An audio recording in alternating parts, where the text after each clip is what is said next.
नाज़रीन आदाब, मैं हूं खालिद शहबाज। आप देख रहे हैं गवाह न्यूज़। आज तमिलनाडु में कन्नौर के मुकाम पर इंडियन आर्मी के हेलीकॉप्टर हादसे में chief of defence staff general Bipin Rawat के बशमूल 13 अफराद की हलाकत की इत्तला है। जो लोग हेलीकॉप्टर में सफ़र कर रहे थे, इनमें जनरल रावत की अहलिया के अलावा आला फौजी ओहदेदार भी शामिल थे। हादसे की तहकीकात का हुक्म दे दिया गया है। कहा जाता है कि जहां ये हादसा पेश आया वहां कोहर की वजह से रास्ता दिखाई नहीं दे रहा था। हेलीकॉप्टर 6000 फीट की बुलंदी पर 250 किलोमीटर फी घंटे की रफ्तार से परवास कर रहा था। वज़ीर दिफा राजनाथ सिंह, जिन्होंने इस हादसे की इत्तला वज़ीर आज़म को दी, जनरल रावत की क़यामगाह पर पहुँचे। वो सूरत हाल का जायज़ा ले रहे हैं। हादसे में जिन लोगों की मौत वाक़ई हुई, इनकी DNA के ज़रिए शनाख्त की जाएगी, क्योंकि नाशे पूरी तरह से नाकाबिल शिनाख्त हो चुकी हैं। हिंदुस्तान की तारीख़ का ये एक बदतरीन हादसा है। ये अजीब इत्तेफाक है कि हादसे का शिकार Mi-17 वीफा हेलीकॉप्टर रूसी कंपनी ने तैयार किया और अभी हाल ही में रूसी सदर पुतिन ने हिंदुस्तान का दौरा किया है। 1976 से अभी तक कई सरकर्दा शख्सियात फ़िज़ाई हादसों में हलाक हो चुकी हैं। इनमें इंदिरा गांधी के बेटे संजय गांधी, माधवराव सिंधिया, कांग्रेस के मरकजी वजीर, आंध्र प्रदेश के chief minister doctor Y S. Rajasekhara Reddy, Andhra Pradesh assembly के स्पीकर GM सिंह बालायोगी काबिल ज़िक्र हैं। कहा जाता है कि फ़िज़ाई हादसे में जो पहली हिंदुस्तानी शख्सियत हलाक हुई थी, वो सुभाष चंद्र बोस थे। ये फ़िज़ाई हादसा 18 अगस्त 1945 को ताइवान के करीब पेश आया था। 1973 में दिल्ली के करीब इंडियन एयरलाइंस तैयारे के हादसे में मोहन कुमार मंगलम की मौत वाक़ई हुई थी। तैयारे में वज़ीर बरखी OP जिंदाल भी फ़िज़ाई हादसे में हलाक हुए। जहाँ तक आज के हादसे की बात है, हादसे की वजूहात का पता चलाया जा रहा है। क्या तकनीकी ख़राबी इसका सबब बनी या ख़राब मौसम? आखिर इतनी बुलंदी से हेलीकॉप्टर, जो दुनिया के सबसे एडवांस मिलिट्री हेलीकॉप्टर्स में शुमार किया जाता है, ज़मीन पर कैसे गिरा?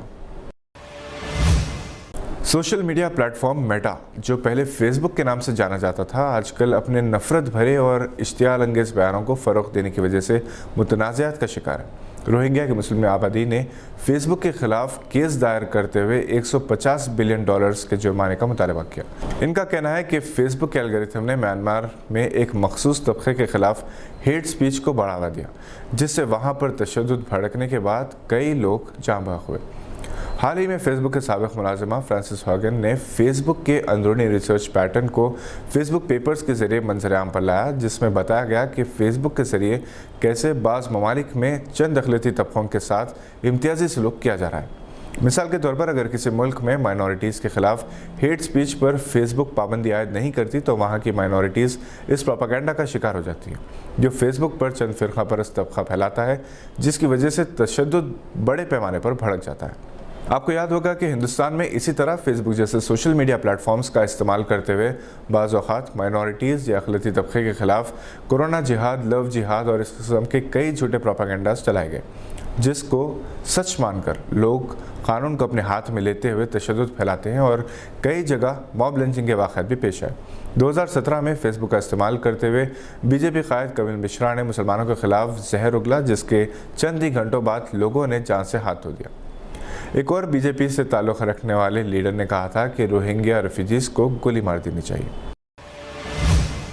कांग्रेस के सीनियर कायद जनाब मोहम्मद अली शब्बीर ने हुकूमत तेलंगाना से मुतालबा किया कि वो सेक्रेटेरिएट की शहीद की गई 2 मसाजिद की दोबारा तामीर के मुकाम से मुताल्लिक़ वज़ाहत करें।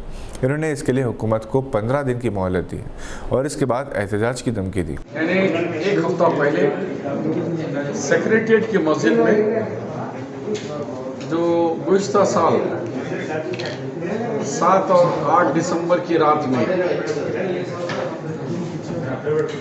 दोनों मसाजिद को सेक्रेटेरिएट में शहीद कर दिया गया था, उसके 1 साल 4 महीने के बाद छुप छुपा के हुकूमत चोरी से संग बुनियाद रखी और ये कह रही है कि ये वही मस्जिद, वही जगह है जहाँ हम संग बुनियाद रख रहे हैं। ये बिल्कुल झूठ है और आवाम को गलत बावर किया जा रहा है और चंद छोटे से ओहदों के लिए, अपनी कुर्सी के लिए आखिरत ख़राब कर ले रहे हैं हमारे मुस्लिम TRS के कायदे।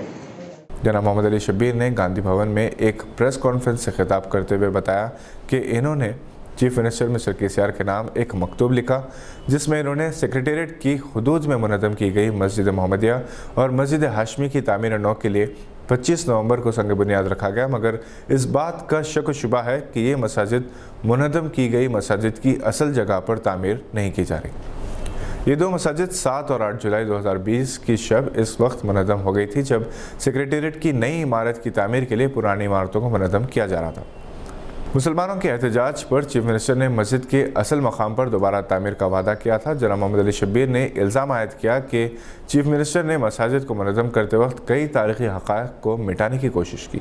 ये गुनाह भी है और जुर्म भी।